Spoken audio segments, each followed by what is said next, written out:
Mister beast এই লোকটাকে একটা চ্যালেঞ্জ দেয়।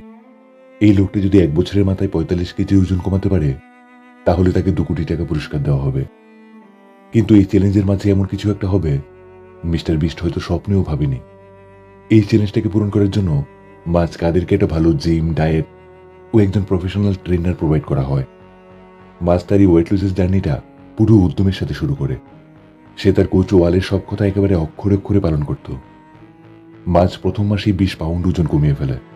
পরের মাসেও মাঝ নতুন এক উদ্যমে নিজেকে ট্রেন করতে থাকে। এর মধ্যে কোচ ওয়ালের সাথে তার বন্ডিংটা ভীষণ স্ট্রং হয়ে যায়। মাঝ তার ট্রেনার ওয়ালকে তার পরিবারের একজন সদস্য বলেই মনে করে। মাঝ তার ডায়েট ও ট্রেনিংয়ে এতটা মত্ত ছিল মনে হচ্ছিল এই চ্যালেঞ্জটা খুব সহজেই জিতবে। কিন্তু নিয়তির অন্য একটা প্ল্যান ছিল।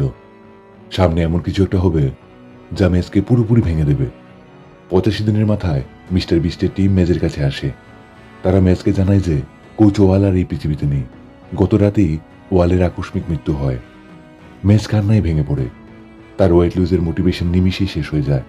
মিস্টার বিস্ট ম্যাচকে নতুন একটা কোচ অফার করে, যা নিতে ম্যাচ একেবারে অস্বীকার করে। ম্যাচ সিদ্ধান্ত নেয় তার এই ড্রিমটা শুধু তারই ছিল না, এই ড্রিমটা তার কোচেরও ছিল। ম্যাচ নিজের ইমোশনটাকে কন্ট্রোল করে পুরো দমে লেগে পড়ে।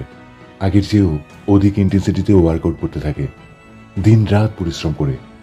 ধীরে ধীরে তার ট্রান্সফরমেশন হতে শুরু করে। ম্যাচ ফাইনালি তার ওয়েট লুজ করতে সক্ষম হয়।